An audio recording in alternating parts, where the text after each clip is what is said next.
Hey guys. Hey, what's up, Facebook? How you guys doing today? It's me, Rico, and David Alexander. we just coming here from Piedmont Park in downtown Atlanta, and we just needed a few days before we responded or reacted to the Alton Sterling shooting and the Philando Castro shooting that happened, And the police officers. and the police officers in Dallas, Texas. Um, it's just a lot of emotions that are going through us right now, and we just want to express how we feel. Like, I just don't understand how an officer could kill someone in cold blood like that and just get away with it and get administrative leave and paid vacation for murdering somebody. And we all saw that video, and I don't care what y'all say about that. That was wrong. It was two officers, and they had that man on the ground. You mean to tell me two officers can't control this man, and you have to pull your gun out and shoot him? You have a taser, you have pepper spray, you got handcuffs, you have how many other, the knife, so many other things. So many other things. The first thing you resort to is shooting him dead in his chest, basically his heart. You wanted to kill him. That's cold-blooded murder. No, and then you shot him multiple times at that. So it's just, and then going to Philandro in Minnesota, he was shot, and he told the officer he was pulling out his registration and ID. And I mean, yes, a lot of you guys are arguing that the video, it started after the officer shot him, but when you're in shock, crying is not your first emotion. Exactly. You just kind of go through the emotions when you're in shock like that. Like, her partner just got shot and her child's in the back seat. She doesn't know if she's next. Like, have some sympathy here. Use your minds. Like, right. Put yourself in that situation, in those shoes. And we just, I'm so hurt, y'all. I cried when I first heard this, and I just feel like I'm about to cry, like, right now, because talking about it just stirs up so much emotion in us. But we're here. We support the Black Lives Matter movement, and we do know that all lives matter. But until Black Lives Matter, then I'm not even gonna go down that road. Right, because the young man that was white and the officer pulled him over, tased him, made a mistake and thought he had no warrant, anything. Thought it was somebody else. He tased this young man. There's a video of it. We can add the link to it for you guys to watch it. But he tased him. He was basically unconscious for, I believe, 8 minutes it was. The officer pulled him out the car, dropped him on the ground, picked him up by his arms, and just let him go on the ground. And he smashed his face, and he's paralyzed, and all these things, and he has brain damage that, I don't know if he's paralyzed. I misspoke there, I think. I know it's brain damage for sure. And the officer is spending 4 to 5 years, I think it is, in prison and being charged. Is that happening here in other situations? No. So you can't just say all lives matter when there's not justice being served with black murderers. That's not the case. We've been disproportionately targeted by the police, and I don't care what anybody said. You could take your classes at school, and they will tell you, especially in sociology, because I studied sociology. It goes deeper than it goes deeper than just the surface here. It touches on socioeconomic status. I don't know if you guys know about that, but it deals with education, income, and all those things that you need to actually, like, secure yourself and to just be grounded. Like, your socioeconomic status affects everything in your life. If you don't have enough money to pay for something, then of course you're gonna struggle. Of course you're gonna resort to. You gotta eat. You gotta do something. I mean, we're not saying that it's okay to go out there and rob somebody, but I'm just saying that socioeconomic status plays a very, very, very important role in all of this. And if you're going to bring up black-on-black crime, you're going to have to know that statistic and those facts and educate yourself on that, and not just say, oh, well, there's black-on-black crime, you guys kill each other more, and so why isn't it a big problem now? That's not the answer. That's not the solution. And that's what we're trying to find here is solutions. What do we think is the solution to solve all this? Because I just want to add this in first, because you said black-on-black crime. Yes. This was a study that we found, and there's 5 facts here, and it says that 84% of white murder victims were white. That was one. Number 2, whites kill more whites than black people kill each other. Number 3, white people commit more crimes than any other race. 4, white people kill more members of vulnerable populations than any other race. And lastly, gang murders are most common among white gangs. And these are statistics that come straight from the FBI. So, and we'll add that link in there also if you want to read for yourself. Yes, but we just want you guys to understand that it's not just black on black it's crime. not all black and white. Like, it's just not black on black crime, and black people are killing black people, and that's a whole separate issue. That's a whole separate issue because if you think about it, we're the minority in this country, and the majority is supposedly white. So, I mean, there's more of them around than us. So, I just don't buy into that black on black crime is what's causing all of this, or it has any relevancy here. This is not what we're talking about. Yes, it's going on, and that is an issue. Like you're talking to someone right here. I was robbed at gunpoint from another black person that I knew for a year, last year, and I'm still here talking about that's not a factor in this situation. So I could easily be bitter from that point and say, yeah, black people, it's a black on black crime too. Same thing. I understand that. Yeah, but we're gonna go ahead and move on into solutions to the things that's going on, and I'm gonna just be straight up blunt with y'all. Y'all need to sue the hell out of these police officers and sue the hell out of these judges and the prosecutors and these people that are violating your rights. And we can tell you how to do that. You can file you a civil rights action under the 1983 claims and seek relief under that. But if these people are doing this to you, you guys need to sue them. You need to sue the pants off of these people because it's not about money. It's not about money because even with your lawsuit, you have injunctions that they can put in place, remedies, corrective action that they could take against the abuser to deter further activity from or whatever they did to you. They would deter them from doing it again.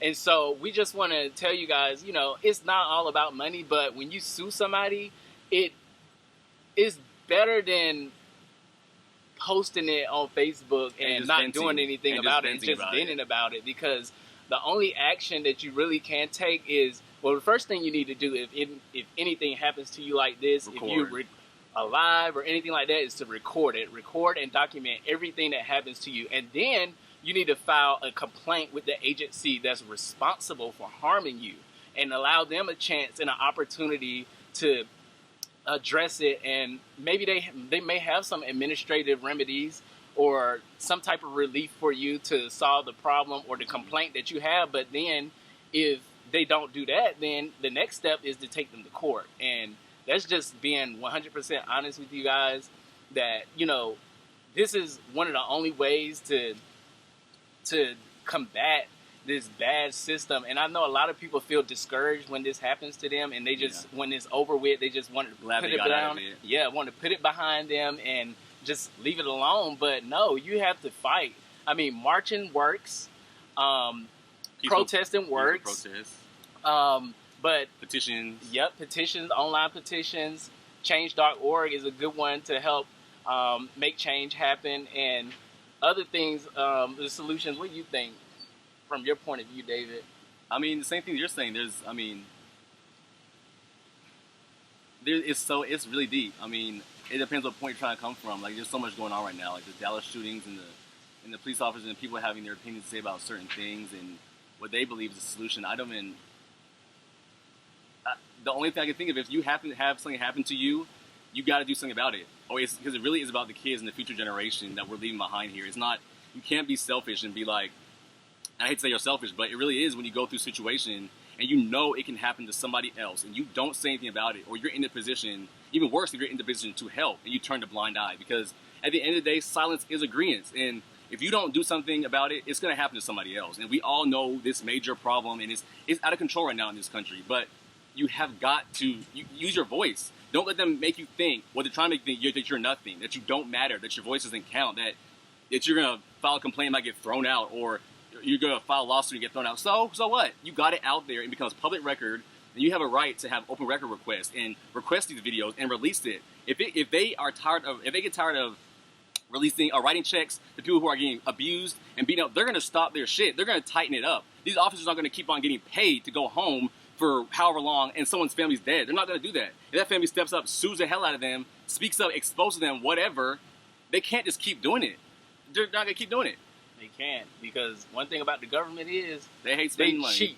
They are cheap as hell, and they do not like spending money. So that's the point of us telling you guys to take action and sue them and seek a remedy for your injuries or whatever may have happened to you, because us as police brutality survivors, we are full-fledged on injustice in Georgia and getting the story out there of what Cobb County did to us. And you guys can continue to follow that at Injustice in Georgia page, and we will continue to follow up and update you guys on the status of our cases that's going on right now. But for the time being, we just wanted to come here for you guys and just to express how we feel about the situation. And I mean, it's not much to say about it because it's been happening, and I'll tell you, it's happening more than what you guys think is happening, because if you turn on the news, they're filtering and they're reporting whatever they want to report. And it's how this happened in the first place, because it's happening every single day. It's happening, and they've chosen what stories to bring up and what situations to talk about. And you have to be careful of that brainwashing, that manipulating of the media and the public out there. Like, they want to start a race war. They want to start riots. They want people to be mad and divide and conquer. That's Satan's plan. That's what God warned us about. And if you want to go deeper in that, I believe there's a group of people with an evil agenda, selfish agendas, that it seems that they are forcing Christ's return to this earth by making everything right wrong, and what's right wrong is right. And everything is just so backwards, and it's so unfair. And they don't say that's life. That's not life. It's not okay, because some people are privileged. We know about that. Just walking into a situation. A little Becky is not going to have the same situation as a Tyrone when they get pulled over. Let's just be honest. And why is that? Why is that? You don't want to put blame on anything. Yes, both sides have their issues and their faults and their flaws. Okay, but why are you judging someone? And we know the history. We know the history of this country. And if we're going to heal, you have to admit that there's a problem first. And it can start with you. If you stop being in denial. Because, I mean, there's stages to recovery, and denial is the first one. So, I mean, for us to be stuck in that stage, and slavery was done away with years and years ago, and the killings of lynchings and in the 70s and the 60s, that's still recent. Our parents were born in that time frame. Some of our parents were teenagers in that time frame, and so it's just like, wow, like, you guys really want to be stuck back in the day. And honestly, to be honest, these police officers, the dirty ones, because I mean, there are good cops out there and there are bad cops, but I know those bad cops are the ones that are in the KKK, because if you think about it, they came around. When did they come around? It was 50 years, was it? I think so. I don't know too much about that, but we'll come back to that. Yeah, we'll edit that out. But but I just want to tell you guys, you know, I believe it was 10 years. I believe it was 10 years after it ended. They formed the KKK. I think it was. Either way, the KKK is the police, because there's no other explanation as to why these officers are pictured with the KKK, especially the one with Alton Sterling. He was pictured beside the KKK, and that's just our personal opinion. You can agree, you can disagree, but I honestly believe that the police are the KKK, and they are out to kill us, and that's the honest truth. And they have guns now; they can do it legally. And the government and those people are in higher positions of KKK, and so it's like a chain of command. They don't have to worry about getting in trouble. Someone's going to send them home and be like, "Oh, here, don't come to work, but get your paycheck because you just killed this person." They did what they're supposed to do. They killed the black person or person of color. That's the whole agenda. Yeah, and we just wanted to come out to you guys and vent, and just to let you know that there are ways to get things done other than ranting on Facebook or complaining to your friends or just holding it in, and becoming bitter, because if you don't let it go and let it out, you're going to continue to think about it, dwell on it, and that's not good for your emotions. And, you know, in therapy, you learn that, you know, you have to express how you feel.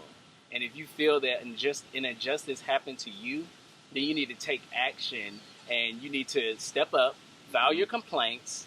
If they don't respond to your complaints, file a lawsuit so that it becomes public record, media blast their ass, because they don't. At the end of the day, if they did something wrong, they don't want the world to know about it. You see how they're trying to cover this stuff up now? These bogus stories and he had X amount of charges. What does that have to do with anything? You didn't even know this man when you approached him. So how did you?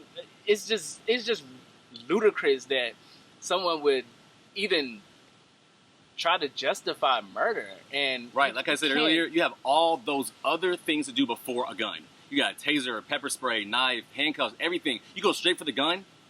You're an idiot. You're a freaking idiot. It's crazy. And you supposedly had all this training in the academy. That you went through. That I went through. So it's crazy. Like, these people that swear the Constitution to uphold the laws and the constitutions of the United States and their individual states, they're not doing that. And I saw it from the inside when I was working for the state, and it's not something that you would want to get into until we have real change and real restructuring going on within those departments. Because honestly, we need an overhaul of the whole system. And then we do have people out here that want to work, that want to do right, that want to follow the law. So put them there. But when you sit there and you make your own opinion and you don't follow the laws that are dictated by the Constitution and the state laws that are dictated to you, then you don't need to be in that position of power. Because honestly, you're abusing your power and you're working for Satan himself. And I'll be honest, the government killed Jesus. I say that all the time. Yes, he did. I had to add that in there, but the government killed Jesus. Yeah. So why should we trust the government? That's just crazy. That is so crazy. That people even could call themselves a Christian or follower of Christ or whatever, and you know that fact. You know the government did that. They accused Jesus of, practicing miracles on off days or whatever, and all these other accusations they called him, and he's a liar and everything, and obviously he wasn't, and they killed him. And it's the same entity, the same force that's running back then is running it now. It's the same thing, and it's Satan. It's the devil. It really is, because it's not there to help people and get you back on your feet. It's a trap. It's like, once you go through them, they don't want to rehabilitate you and just a temporary detention center. It ruins your life. And the way they treat you in the courtroom afterwards, after you've already served your time, it's like they don't want you to get in a job and bounce back on your feet and be able to provide for your family and move on from the situation. It is forever brought up, forever brought up. Like, none of us have things in our past that we don't want to talk about, that we don't want the world to know. They don't care. Just because you break one law, you mean everything? You don't have any rights now? You have no value as a person? Some people do. I take that back. Some people do.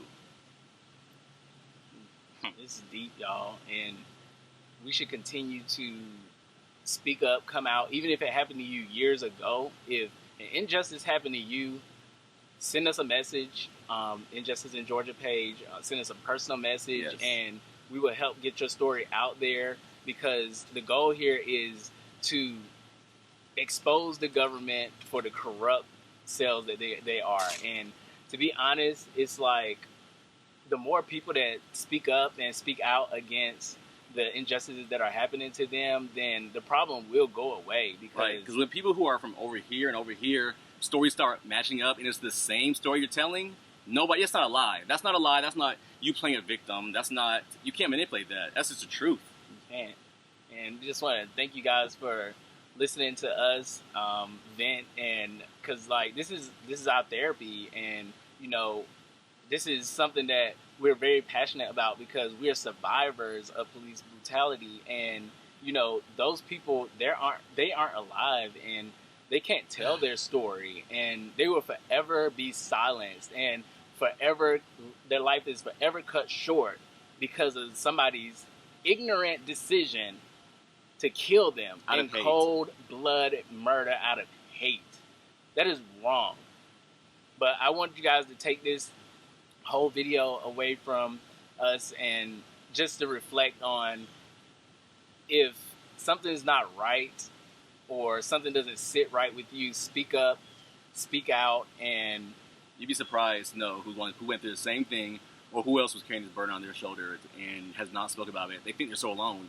That's how they make you feel. They make you feel like you did something to deserve this. You don't deserve what they're doing to you. Nobody, black, white, Asian, Mexican, Latino, Puerto Rican, whatever you are, you don't deserve to be treated like you are nothing. It doesn't matter. It doesn't matter. Right. And I want you guys to stay tuned. You know, we have multiple things that we work on and do throughout the week. And, you know, I just want to leave you guys with something on a lighter note. You know, what we're working on right now is David's working on Name Above Our Name still. You know, a remix version. The remix version is out. You know, Name Above Our Names is on iTunes, Amazon, Spotify, everywhere. And I really, really appreciate the support that you guys have given for it. And I'm just so happy for it. I'm just so happy. But we're working on an acapella version right now, so I'll be looking for that any day now.